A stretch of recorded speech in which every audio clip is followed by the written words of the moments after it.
This is shocking to many people. 55% of black GTA residents say they have been stopped in public by police. 55%. The number grows to nearly 80% for black men aged 25 to 44.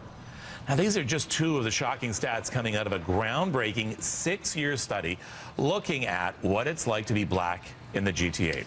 Marva Wisdom and Joseph Jr. Smith are with the Black Experience Project and join me with more. And I love the name Wisdom. Thanks, Kevin. I love it too. Who better to have in this study? Not that Smith isn't a good name to have. This is shocking.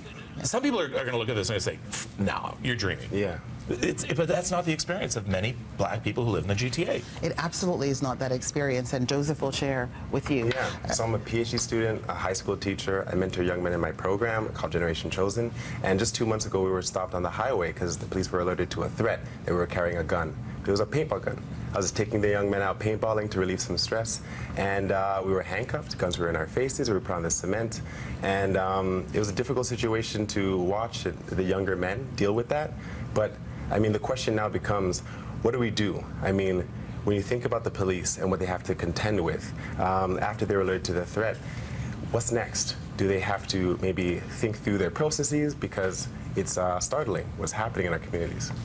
Let's look at some more numbers. Nearly 70% of respondents say they frequently or occasionally experience unfair treatment, while 80% experience day-to-day microaggressions. What's a microaggression? A microaggression is something really subtle. I'll give you an example.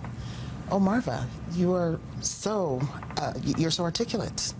It's surprising. Yes. Yeah. With the look on one's face. Those are just microaggression, whether in the workplace or in your day-to-day activities. It's not allowing myself to be human and my full potential to show and be surprised about it because I happen to have a black skin. 80% feel non-black Canadians have a negative impression of them. 80%? Yes. Yes.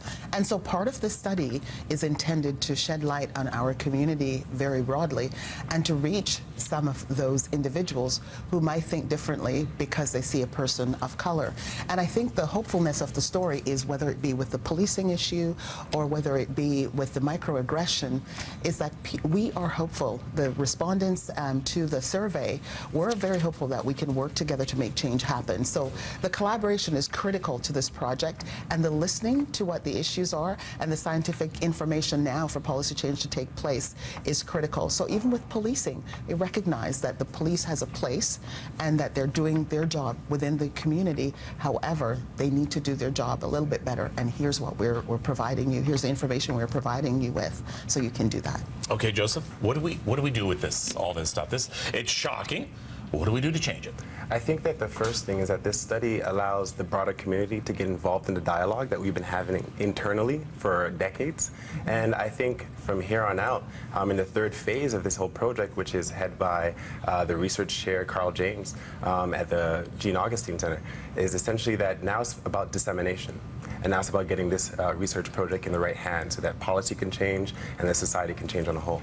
Marva, do you think that this is not a good time too, just simply because we're seeing a resurgence in the voice of the alt-right, and we're seeing a resurgence in people who have been quietly racist now feel they have a voice all of a sudden? Does this complicate the matter even further? I actually think this is an opportunity to really embrace what needs to happen. I think the study gives a voice to so many people who are quiet, but who want change to happen. The alt-right certainly doesn't represent the white community, and so we need to know that and be strengthened that we can move forward and make change happen. And so on our website, www.blackexperienceproject.ca, we have a compelling video that everyone can watch. We have more information how people can get involved, and I think the way to quieten those voices is by getting involved and being part of this project, and certainly with the consultation that's going to take place and the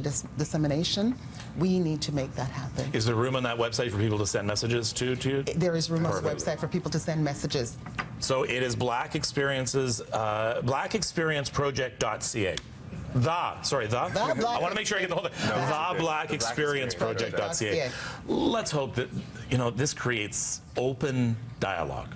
Open talk. We know there's a problem. Let's talk about the problem, folks. Yes, absolutely. And we have great sponsors like TD, the Y, United Way, and others that have worked so hard. And all the regions are in on this, and even three police forces have supported this project. So all of these folks can't all be wrong in throwing their support behind this, and nor can the community who have supported this of 1,504 interviewees. Thank you so much for coming in. Marva Wisdom and Joseph Jr. Smith. Smith's a wonderful name, too.